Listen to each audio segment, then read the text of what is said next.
দেবী মধু।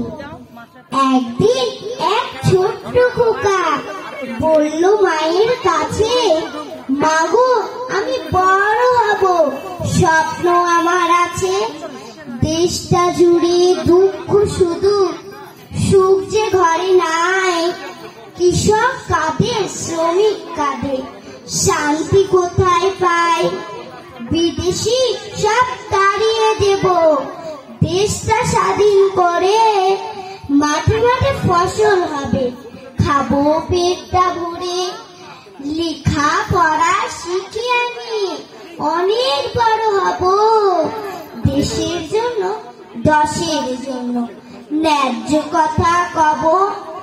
টুঙ্গি পাড়ায় জন্মেছিল মায়ের স্নেহ মেখে, লেখা পড়ার সাথে সাথে রাজনীতিও শেখে।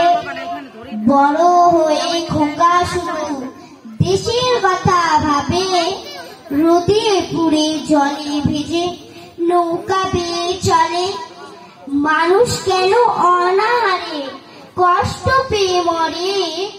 শাসক কেন বুলেট মারে, রক্ত ঝরে ঝরে?